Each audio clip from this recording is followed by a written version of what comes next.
तुम दोस्तों कैसे हो आप लोग। उम्मीद करता हूँ कि आप लोग अच्छे होंगे। दोस्तों आज हम बेलबड्डा आए हैं और यहाँ पे जो है ना कांग्रेस का नेता राहुल गांधी जी आने वाले, इस वजह से आप देख सकते हैं यहाँ लाखों की संख्या में लोग आए हुए हैं और आपको हम दिखाने की कोशिश करते हैं कि राहुल गांधी जी अभी आएंगे। आप देख सकते हैं लाखों की संख्या में लोग आए हुए हैं और चारों तरफ लोग राहुल गांधी जी को देखने के लिए खड़े हैं बिल्कुल, और हम आपको दिखाने की कोशिश करते हैं। लाखों की संख्या में लोग आए हुए हैं और आपको दिखाने की कोशिश करते हैं कि लोग बिल्कुल अपना नेता को देखने के लिए बिल्कुल उत्सुक है।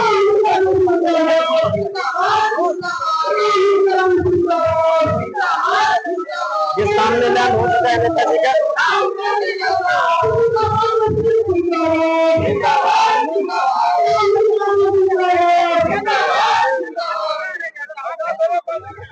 देखिए जयकार के नारा से गूंज रहा है महागामा विधानसभा क्षेत्र के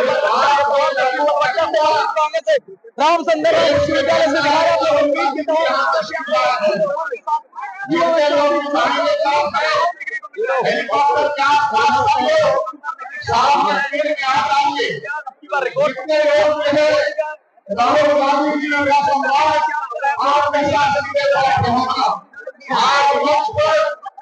हमारे बीच में यहाँ पहले कोई जो उनका भी स्वागत है। राहुल गांधी जी का नाम, राहुल गांधी जी का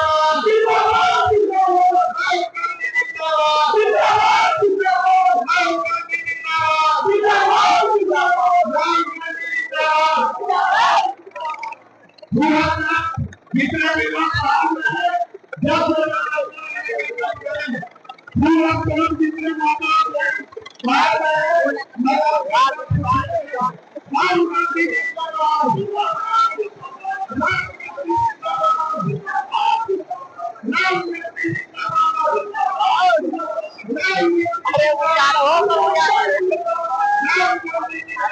अरे रहना नहीं दे सकता।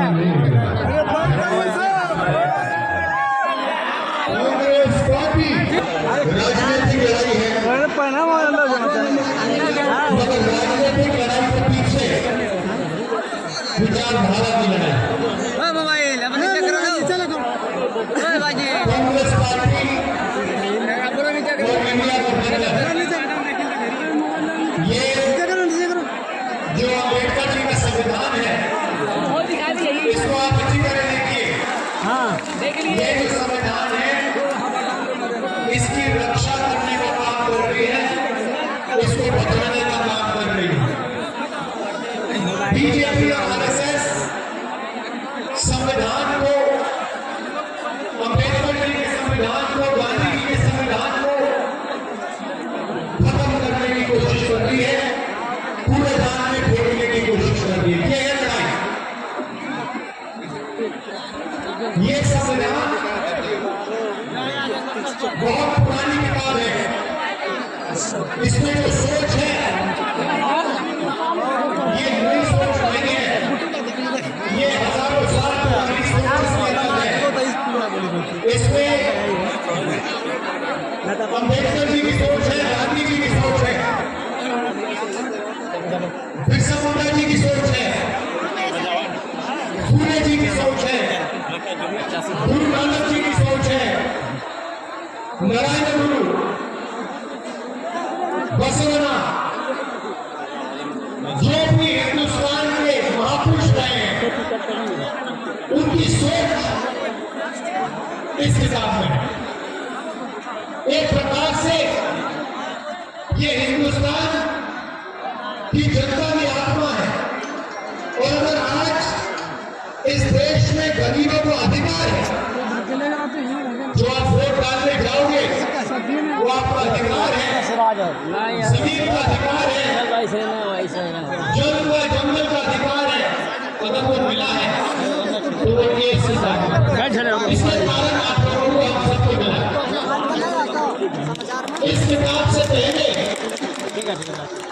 जो भी राजा महाराजा करना चाहते थे वो करते थे, कोई उनसे पूछ नहीं सकता था, जो मन करता था वो कर जाते थे।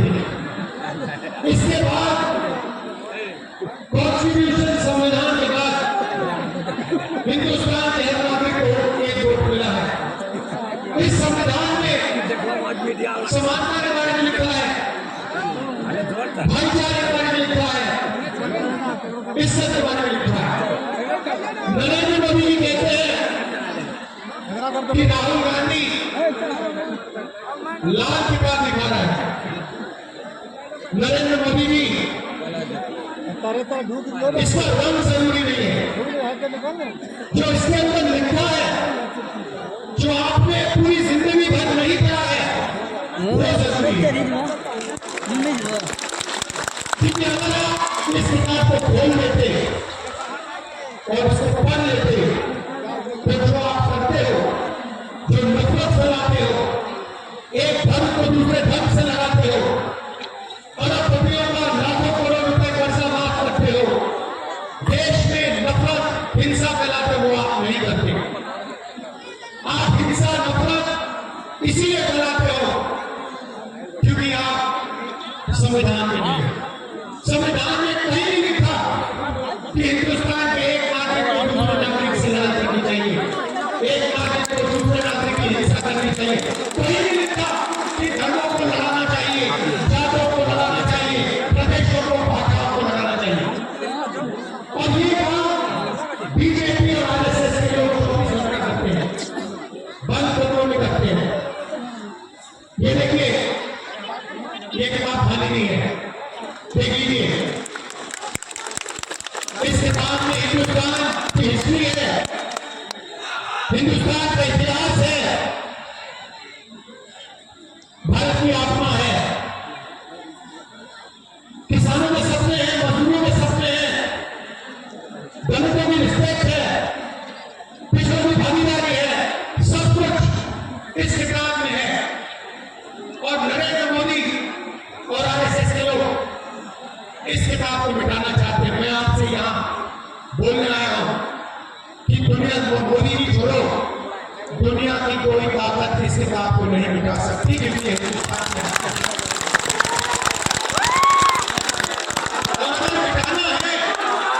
अगर मिटाना है मोदी जी, छुपके मत कीजिए, सामने आ जाइए मैदान में और मिटाने की कोशिश कीजिए, फिर पता लगेगा आपको हिंदुस्तान की जनता क्या करेगी आपके साथ।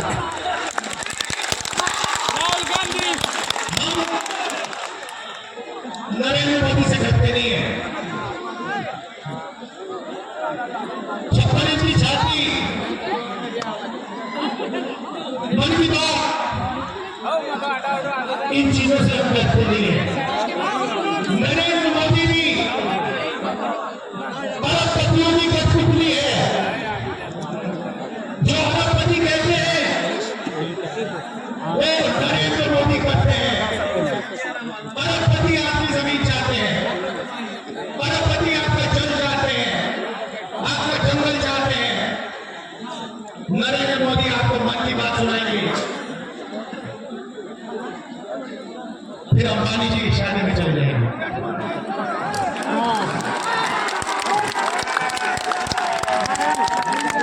आपको पाठ सिखाएंगे, लंबे लंबे भाषण करेंगे और फिर शाम को अंबानी जी की शादी में जाएंगे, खाना खाएंगे, नाच गाना देखेंगे। भाइयों बहनों, 16 लाख करोड़ रुपया, 16 लाख करोड़ रुपया गरीबों का पैसा छीनकर नरेंद्र मोदी जी ने अरबपतियों को माफ किया है। महाराष्ट्र में चुनाव चल रहा है, वहां पे बंबई में जमीन है, धारावी में जमीन है, 1 लाख करोड़ रुपए की जमीन है। बंबई की जमीन देश की सबसे महंगी जमीन। नरेंद्र मोदी जी और महाराष्ट्र की सरकार वो जमीन अदानी जी को देने की कोशिश कर रही है। हमारी सरकार थी, महाराष्ट्र में हमारी सरकार थी, हमारी सरकार को जमीन छीनने के लिए गिराया गया, एमएलए खरीदे गए, सरकार गिराई गई। क्यों? अदानी जी की मदद करने के लिए। यही होगा देश में। जीएसटी आप देते हो, जितनी जीएसटी आप देते हो उतनी ही जीएसटी अदानी देता है। देखिए जो आपने पीली शर्ट पहनी है, ये कैमरा वाला जो है, ये आपने कितनी की खरीदी? 200 रुपए की खरीदी ना? आपकी आमदनी क्या है? 5,000। कितनी है? 5,000। 5,000। 5,000। इनकी आमदनी 5,000 रुपए, 10,000 रुपए और 18% जीएसटी इन्होंने इस शर्ट पे दी। अदानी की आमदनी लाखों करोड़ रुपए, अगर वही यही पीली शर्ट खरीदेगा भाषण हो रहा हो तो वो भी 15% जीएसटी देगा। मतलब जितनी आप देते हो उतनी वो देता है। शर्ट आप खरीदोगे, पैंट आप खरीदोगे, जितनी जीएसटी आपके देश में देगी उतनी उसे देगी। 18%। पेट्रोल वहां में खाना खाओगे, जितनी जीएसटी आप दोगे उतनी होगी।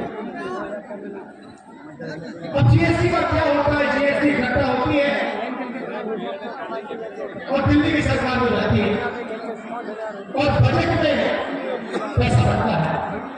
आपने देखा होगा हर साल फाइनेंस मिनिस्टर ब्रीफकेस लिए निकलती है, देखा आपने? निकलती है और फिर बजट पेश करती है पार्लियामेंट हाउस में। ये आपका पैसा है, बनाने का नहीं है। आप कौन? सवाल ये है, आप कौन हो?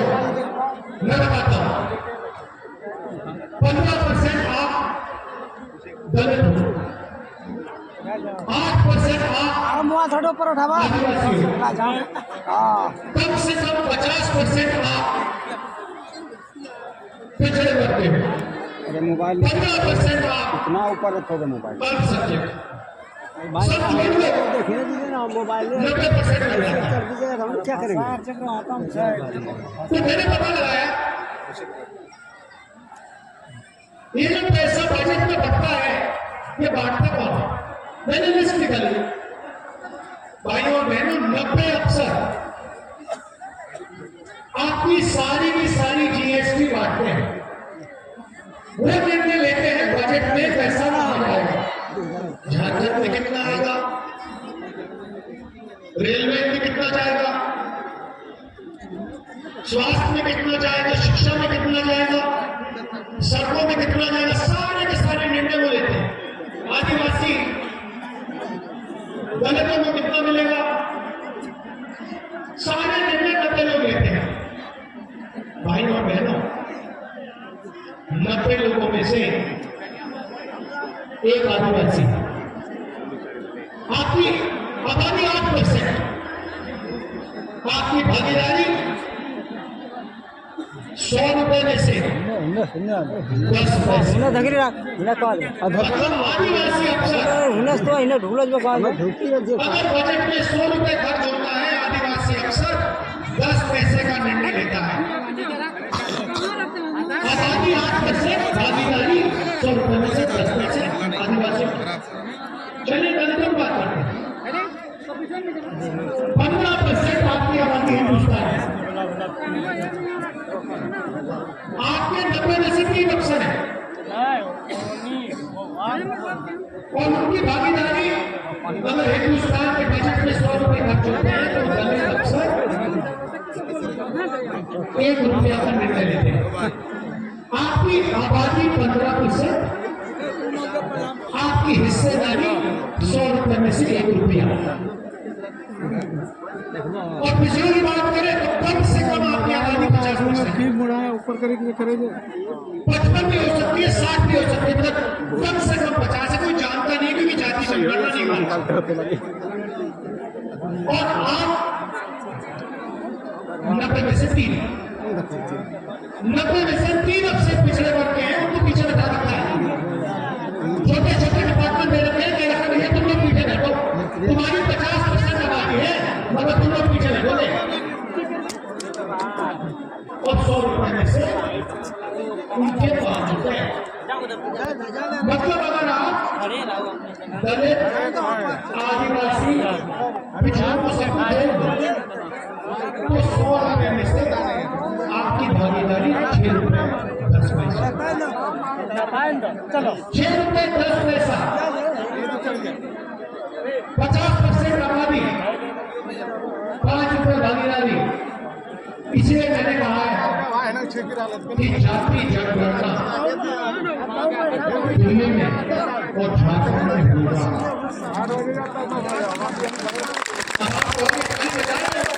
अगर आप कहोगे तो जाति जनगणना होगा तो क्या हो जाएगा, उसमें हमें क्या मिलेगा? मैं आपको बताता हूं।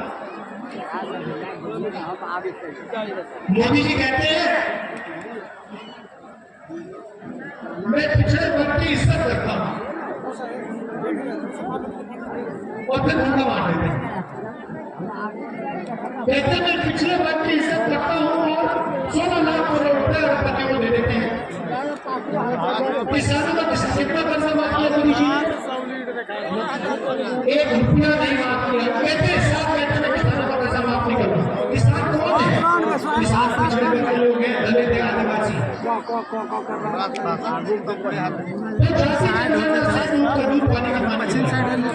सबसे पहले जाति जनगणना में हम ये पता लगाएंगे इस देश में पिछड़े वर्ग दलित कितने हैं, आदिवासी कितने हैं। मीडिया वाला क्या करेगा? थोड़ा साइड में होगा और पता लगाएंगे कि ब्यूरोक्रेसी में कितने पिछड़े वर्ग के, कितने दलित, कितने आदिवासी। शिक्षा के सिस्टम में कितने आदिवासी, कितने दलित, कितने पिछड़े वर्ग के।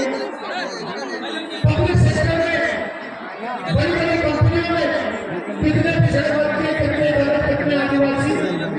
और हम ये पता लगाएंगे कि इस देश का जो धन है उसमें कितना धन दलितों के हाथ में है, कितना आदिवासियों के हाथ में है, कितना पिछड़ों के हाथ में है, कितना माइनॉरिटी के हाथ में और कितना गरीब जनरल क्लास के हाथ में है। उस दिन के बाद एक नई राजनीति शुरू होगी, क्योंकि आपको देश की सच्चाई आपके सामने दिखाई दी है। आज अगर मैं आपसे पूछूं कि भैया हिंदुस्तान की सबसे बड़ी कंपनी में दलित कितने हैं, आपका क्या जवाब? एक भी नहीं। ये मीडिया वाले बैठे हैं, ये 24 घंटा भाषण देते हैं। देखा आपने इनको टीवी पे? देखा ना? ये कभी किसान की बात करते हैं, मजदूर की बात करते हैं, बेरोजगारी की बात करते हैं? आपके नहीं, ये आपके नहीं है, अदानी के हैं, ये अंबानी के, अरबपतियों के हैं।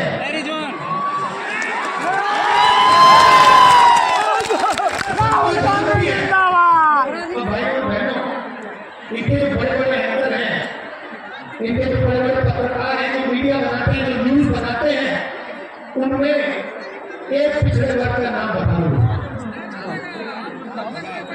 एक दलित का, एक आदिवासी का नाम बता दो, आपको एक नहीं मिलेगा। ये आपको किसान की बात नहीं बताएंगे, मजदूर की बात नहीं बताएंगे, मगर 24 घंटा कंबानी जी की शादी और उसमें जो डांस गाना होगा उसको दिखाएंगे। बताएंगे आपको, बताएंगे देखो देखो नरेंद्र मोदी जी ने आपका कितना पैसा अंबानी को दिया। देखो देखो 8 करोड़ रुपए की घड़ी पहना, देखो भैया 10 करोड़ की गाड़ी चल रही है, आपको इससे क्या लेना देना? इससे आपको रोजगार मिल रहा है क्या? इससे महंगाई कम हो रही है? उसके बारे में आपको कभी नहीं बताएंगे, क्योंकि आप कहेंगे उनका है मोदी मीडिया। जाति जनगणना के बाद आप टीवी देखोगे, उधर आपको दिखेंगे एंकर, दिखेंगे दलित एंकर दिखेगा, आदिवासी एंकर दिखेगा, पिछड़े वर्ग का एंकर दिखेगा। क्रांतिकारी निर्णय है ये जाति जनगणना का, देश का चेहरा बदल जाएगा। जो दलितों की, आदिवासियों की, पिछड़े वर्ग की, गरीब जनरल क्लास की असली शक्ति है वो सामने आएगी, सच्चाई सामने आएगी।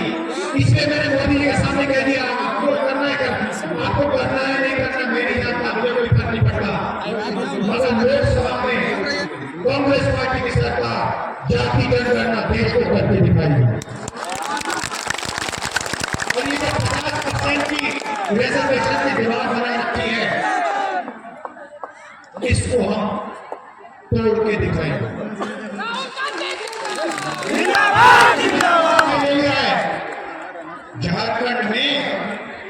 बीजेपी ने पिछड़े वर्ग का रिजर्वेशन 27% से 14% कर दिया था। मोदी जी भाषण देते हैं मैं पिछड़े वर्ग का हूं और फिर आपकी रिजर्वेशन को 27% से 14% कर दिया। आपकी जमीन छीन ली, नोटबंदी करके जीएसटी देके आपको बेरोजगार बना दिया। झारखंड में हमने निर्णय लिया है एसटी का रिजर्वेशन 26% से 28% जाएगा, एससी का रिजर्वेशन 10% से 12% जाएगा और पिछड़ों का रिजर्वेशन 14% से 27% जाएगा। मोदी जी आपको जो करना है कर दो। ये जो 50% की दीवार है इसको हम झारखंड में तोड़ेंगे और फिर जाके दिल्ली में तोड़ेंगे।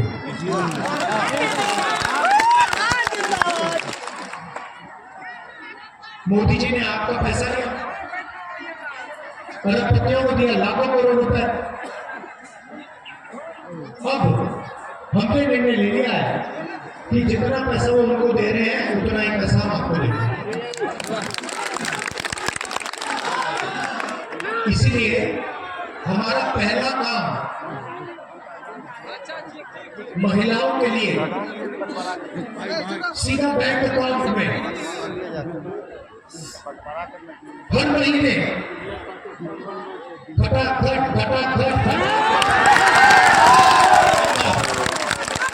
2,500 रुपए महीने के हर महीने की पहली तारीख हमारी जो बहनें हैं वो जलेंगी, बैंक अकाउंट खोलेंगी और सरकार ने उस बैंक अकाउंट में 2,500 रुपए डाल दिए।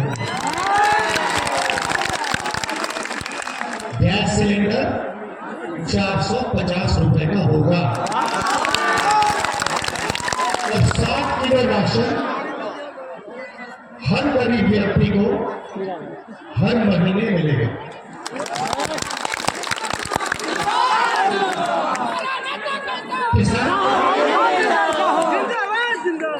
धान की एमएसपी मिनिमम सपोर्ट प्राइस 3,200 रुपए प्रति क्विंटल होगी। आज 2,400 रुपए है, चुनाव के एकदम बाद 3,200 रुपए मिलेगा।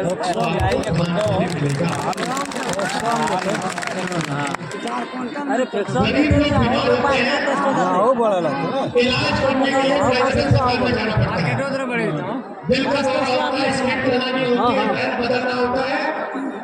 लाखों रुपए किसान की जेब से निकलते हैं, मजदूर की जेब से निकलते हैं, कर्ज में डूब जाते हैं। इसलिए हम आपके लिए एक नई योजना ला रहे हैं,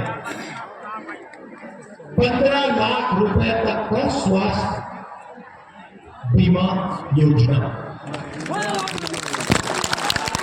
आप अस्पताल जाओगे, बीमार होंगे, माता पिता बीमार होंगे, दिल की बीमारी होगी, कैंसर होगा, आप अस्पताल में जाओगे, एमआरआई करवाओगे, एक्सरे कराओगे, उसके बाद सर्जरी होगी और फिर आपको 1 रुपया नहीं देना पड़ेगा, फ्री में। आप जाओगे, कहोगे भैया ऑपरेशन के लिए कितना पैसा लगा, अस्पताल आपको कहेगा 1 रुपया नहीं लगा, ऑपरेशन का पैसा झारखंड की सरकार ने आपके लिए दे दिया है। आपकी रक्षा करना चाहते हैं, आपकी प्रोटेक्शन करना चाहते हैं, जैसे ये संविधान आपकी रक्षा करता है। ये कांग्रेस पार्टी लड़कर हमें लाए, आपके साथ मिलकर हमने लड़ाई लड़ी और ये लाए, और हम आपकी रक्षा करना चाहते हैं। हम चाहते हैं कि ये देश सफल हो, सिर्फ अरबपतियों का नहीं, गरीब से गरीब व्यक्ति को भी इस देश में शांति से, प्यार से जीने का मौका मिलना चाहिए। किसान की रिस्पेक्ट करनी चाहिए, उसको सही दाम मिलना चाहिए। नरेंद्र मोदी जी ने बेरोजगारी की लाइन लगा दी, हर प्रदेश बेरोजगारी, नोटबंदी कर दी, गलत जीएसटी लागू कर दी। जीएसटी से फायदा अरबपतियों को होता है। टैक्स आप भरते हो, पैसा उनकी जेब में जाता है। पेट्रोल आप लेते हो, पैसा उनकी जेब में जाता है। ये सारे के सारे छोटे बिजनेस वालों को खत्म कर दिया, रास्ता साफ कर दिया अदानी अंबानी के लिए। तो रोजगार उन्होंने खत्म कर दिया। और इसीलिए झारखंड की सरकार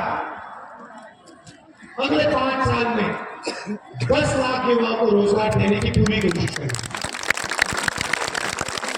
हर डिस्ट्रिक्ट में रोजगार पैदा करने के लिए 500 एकड़ का इंडस्ट्रियल पार्क खोलेगी और डिग्री कॉलेज और प्रोफेशनल कॉलेज हर ब्लॉक में, डिग्री कॉलेज ब्लॉक में और प्रोफेशनल कॉलेज डिस्ट्रिक्ट में युवाओं के लिए हम खोलने का काम करेंगे।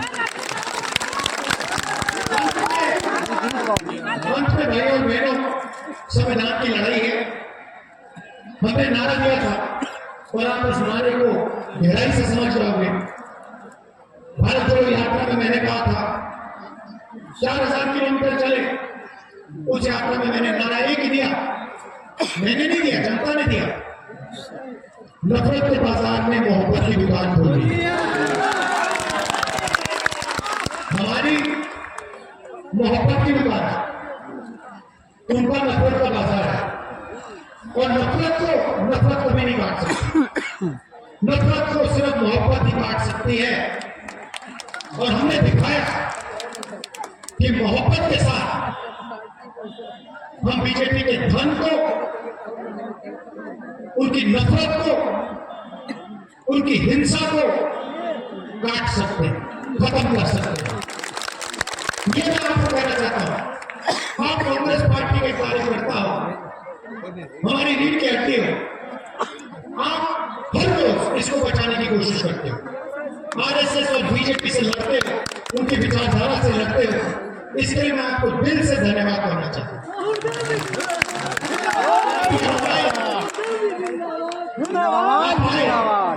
एक आखिरी बात याद रखिए, झारखंड में आपने अपना चीफ मिनिस्टर चुना। सोरेन जी आदिवासी वर्ग के हैं, उनको बीजेपी और आरएसएस ने जेल में डाला है। आप सोचिए, जिनको आपने चुना उनको बीजेपी और आरएसएस ने जेल में डाला। मोदी चोर है, मोदी चोर है।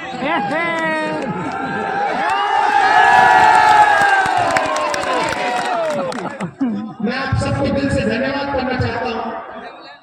आप दूर दूर से आए, आपने अपना कीमती समय मेरी बात सुनने के लिए दिया।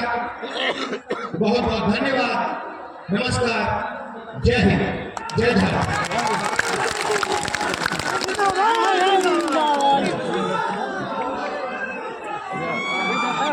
चलिए चलिए, उधर पीछे घुस के